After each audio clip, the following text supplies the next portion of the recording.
نحمده ونصلي ونسلم على رسوله الكريم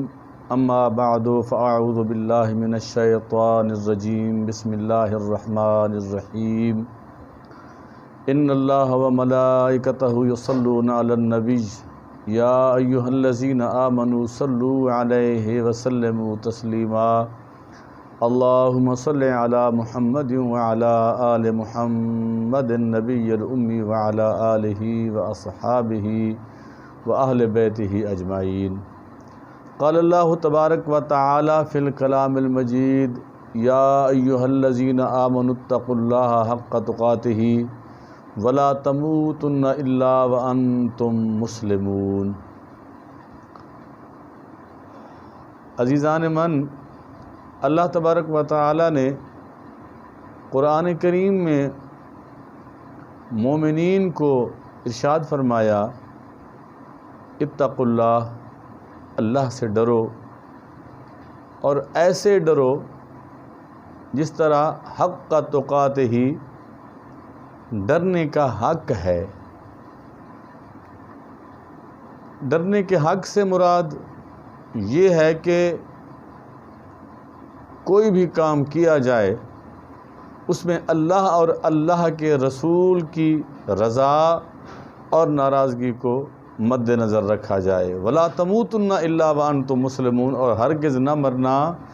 مگر مسلمان ہو کے۔ اس سے اور بھی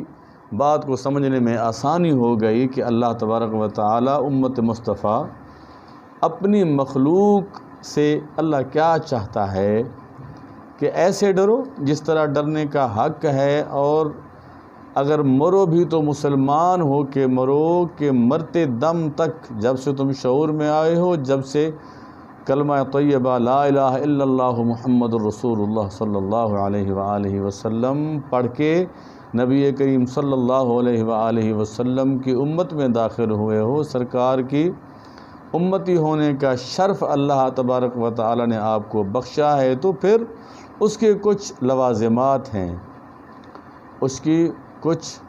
لوازمات ہیں جو جب تک وہ لوازمات پورے نہ کیے جائیں گے ہم مومن کہلوانے کے حقدار بھی نہیں ہیں۔ اور آج کی گفتگو میں قرآن پاک کی اس آیہ کریمہ کے ترجمے اور تفسیر کے ساتھ ساتھ میں ایک مرد کامل جن کا نام اسم گرامی پیر طریقت رہبر شریعت بحر غواص معرفت حضور حضرت قبلہ محمد افضل نقش بندی مجددی دامت برکاتہم العالیہ مدد اللہ العالی، ان کا آستانہ شریف گلشن حدید کراچی میں ہے۔ اللہ تبارک و تعالی میں دل سے دعا کرتا ہوں اس آستانے کو اللہ تبارک و تعالی تا قیامت ہم جیسے حق کو تلاش کرنے والے بندوں کے لیے مشعل راہ بنائے، اور وہاں سے حق مل رہا ہے اور قیامت تک حق ملتا رہے۔ میں نے جب اس آیت پہ غور کیا اور حضور حضرت قبلہ محمد افضل نقش بندی مجددی مدد اللہ العالی کے اس فرمان کے اوپر میں نے غور کیا کہ جو آپ مدد اللہ العالی کی خدمت میں جب پہلی مرتبہ حاضر ہوا، کیونکہ یہ بات میں نے اکثر غور کی ہے کہ جو اللہ کے ولی ہوتے ہیں، اللہ کے مقبول بندے ہوتے ہیں، کبھی وہ شریعت سے باہر نہیں جاتے۔ جو شریعت سے باہر جاتا ہے وہ ولی کہلوانے کا حقدار بھی نہیں ہے، مرد کامل کہلوانے کا حقدار بھی نہیں ہے، مرشد کامل کہلوانے کا حقدار بھی نہیں ہے۔ اور میں سیدھا بتاؤں کہ میں ٹپیکل مولوی سا بندہ جو کہ آج تک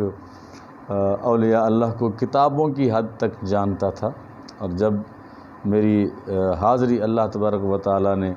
اس مرد کامل کی بارگاہ میں اللہ نے میری حاضری لکھ دی، منظور ہوئی، تو میں نے سمجھا کہ ان اولیاء اللہ کی بدولت ہی اللہ تبارک و تعالی دنیا چلا رہا ہے۔ ان کی دعاؤں کے صدقے میں، ان کی موجودگی کے صدقے میں جو حضور صلی اللہ علیہ وآلہ وسلم کے صحیح معنوں میں پیروکار ہیں، اور سرکار کے اخلاق کے کریمہ کی جو عکس ہے اولیاء اللہ میں نظر آتا ہے، ان میں وہ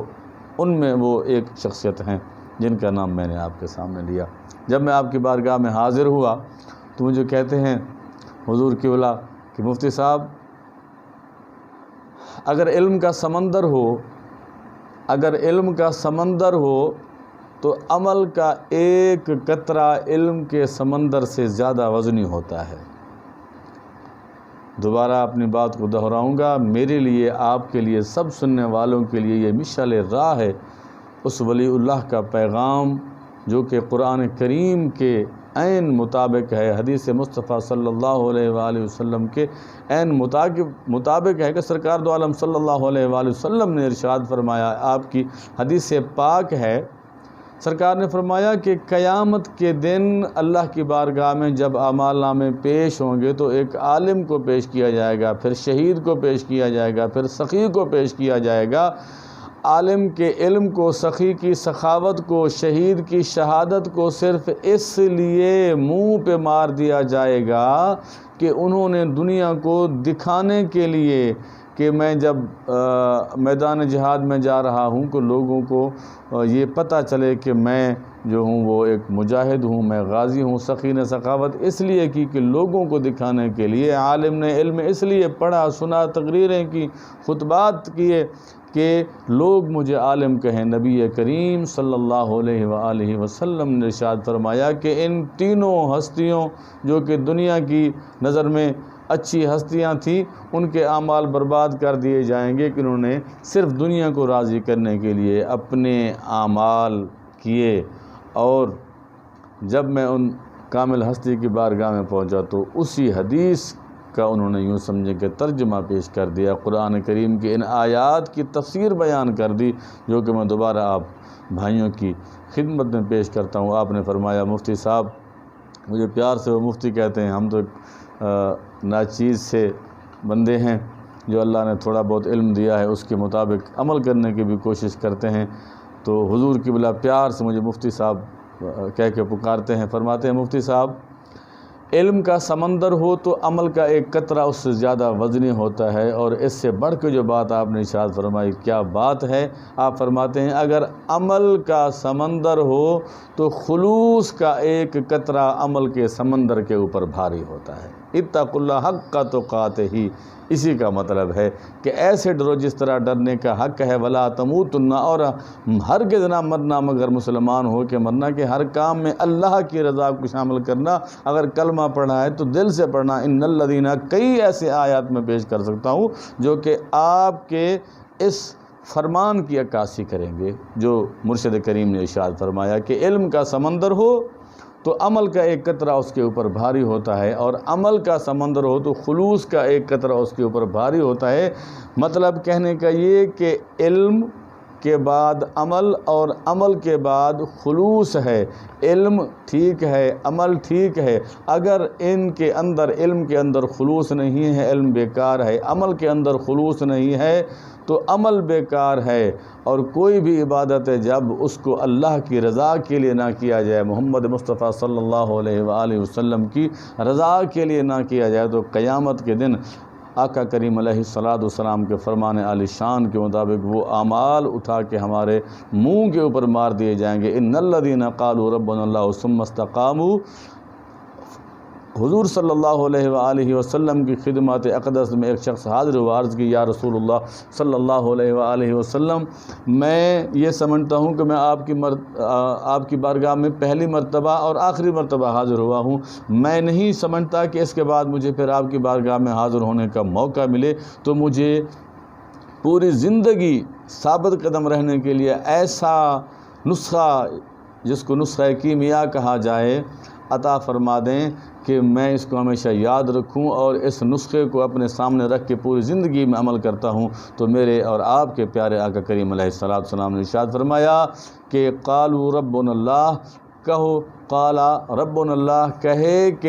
کہہ دو کہ ہمارا رب اللہ ہے،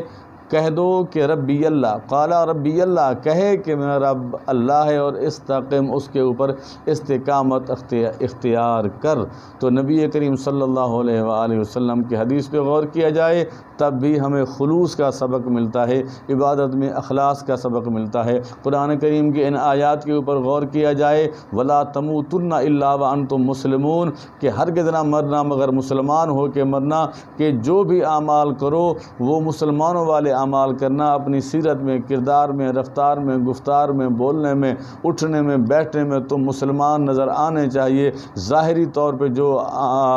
باتیں کرو، باطنی طور پہ بھی وہی تمہاری باتیں ہونی چاہیے۔ اور اگر مرشد کریم کے اس فرمان کے اوپر غور کیا جائے تو قرآن کریم کی آیات، نبی کریم صلی اللہ علیہ وآلہ وسلم کی حدیث پاک اور مرشد کریم کا فرمان ایک ہی نظر آتا ہے، کیونکہ ولی کامل ہوتا بھی وہی ہے جو قرآن و حدیث کے مطابق عمل کرے اور عمل بتائے۔ آخر میں حضرت مولا علی مشکل کشا علیہ السلام کا ایک واقعہ بھی عرض کرتا چلوں کہ آپ ایک کافر کے ساتھ آپ کی لڑائی ہوئی، جب آپ نے کافر کو زیر کر لیا، اس کے سینے کے اوپر اپنا گھٹنا مبارک رکھا، اس نے جسارت کرتے ہوئے، اس نے گستاخی کرتے ہوئے آپ کی طرف تھوکا، تو میرے اور آپ کے مولا علی مشکل کشا آپ دور ہٹ گئے۔ تو کافر بڑا حیران ہوا اور آپ سے پوچھا کہ حضور اس پہ تو آپ کو مجھے مار دینا چاہیے تھا، تلوار آپ کے ہاتھ میں تھی، میں آپ کے پاؤں تلے تھا۔ میرے پیارے مولا علی علیہ السلام مسکرا دیے۔ آپ نے فرمایا کہ جب تو میرے نیچے تھا، زیر تھا، تیرے سینے کے اوپر میرا گھٹنا تھا، میرا پاؤں تھا، تلوار کی تو زد میں تھا، تو تب میں اللہ کی رضا کی خاطر میں تجھے مارنا چاہ رہا تھا، تب میں مار سکتا تھا، لیکن جب تو نے تھوک دیا تو اس میں میرا غصہ شامل ہو گیا تھا، اور میں اپنے غصے کے لیے نہیں لڑتا، میں اللہ کی رضا کے لیے لڑتا ہوں۔ جناب اعلیٰ قرآن کریم کا سبق بھی وہی ہے، صحابہ کرام کا سبق بھی وہی ہے، محمد مصطفیٰ صلی اللہ علیہ وآلہ وسلم کا سبق بھی وہی ہے، اور اولیاء اللہ کا سبق بھی وہی ہے کہ علم کا سمندر ہو تو عمل کا ایک قطرہ اس کے اوپر بھاری ہوتا ہے، اور عمل کا سمندر ہو تو خلوص کا ایک قطرہ اس کے اوپر بھاری ہوتا ہے۔ آخر میں دعا کروں گا اللہ اس کامل ہستی، اس مرد کامل، مرشد کامل کے آستانے کو تا قیامت آباد و شاد رکھے، جن کے صدقے سے اللہ تبارک و تعالی نے دل کی دنیا تبدیل کی ہے، اور یہ تبدیلیاں ہر کسی میں آتی رہتی ہیں جب اولیاء اللہ کی بارگاہ میں جاتے ہیں۔ مولانا روم رحمۃ اللہ تعالی علیہ فرماتے ہیں کہ یک زمانہ صحبت با اولیاء بہتر از 100 سال طاعت بے ریا، کہ ایک لمحہ اولیاء اللہ کی خدمت میں بیٹھنا، ولی کامل کی بارگاہ میں بیٹھنا 100 سالہ عبادت بے ریا سے بہتر ہے۔ اللہ تبارک و تعالی ہمیں اپنے مرشد کریم کی محبت نصیب فرمائے، اولیاء اللہ کی خدمت اور محبت اور اطاعت نصیب فرمائے۔ وما علیہ الا البلاغ المبین۔